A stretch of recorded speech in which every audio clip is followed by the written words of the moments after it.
Overseas now, where governments in both the US and UK are considering drastic new measures to deal with the pandemic. We have correspondents tracking the latest in Washington, D.C. and London. First to Charles Croucher, where US senators are negotiating a possible $2.5 trillion economic stimulus package. Charles, has a decision been made yet?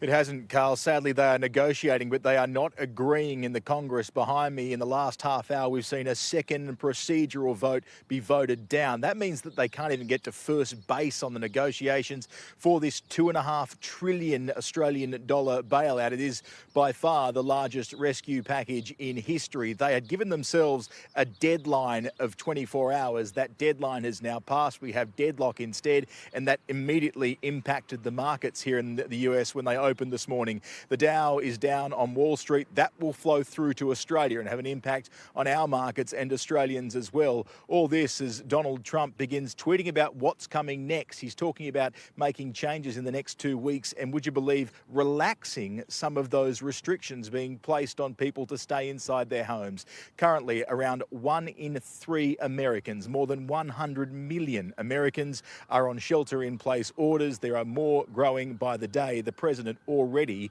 looking to what comes in the future. Carl? Well, it can only get worse, you would think. Let's go to Nine's Europe correspondent, Sophie Walsh in London, where the UK Prime Minister is holding an urgent meeting as London has continued to ignore social distancing measures. So, what's expected to come out of that meeting?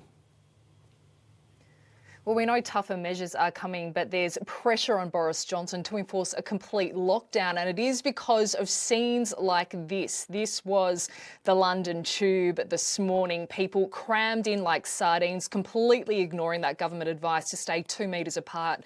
The message here in London simply is not sinking in. So UK Prime Minister Boris Johnson will address the nation in about 1.5 hours' time. We're expecting him to announce all non-essential shops and retailers must close. Grocery stores and chemists will remain open. Today, McDonald's, Nando's and Subway got the jump on him. They have closed all of their restaurants across the UK, even drive-through, because that breaches that 2-metre rule.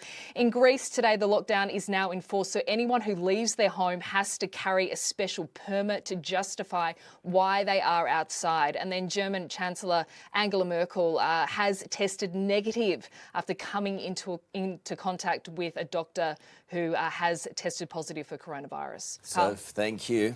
Meantime, convicted rapist Harvey Weinstein is in isolation in a maximum security prison after testing positive to COVID-19, according to the president of the New York Police Union. Prison staff have since been quarantined. The 68-year-old is serving a 23-year sentence.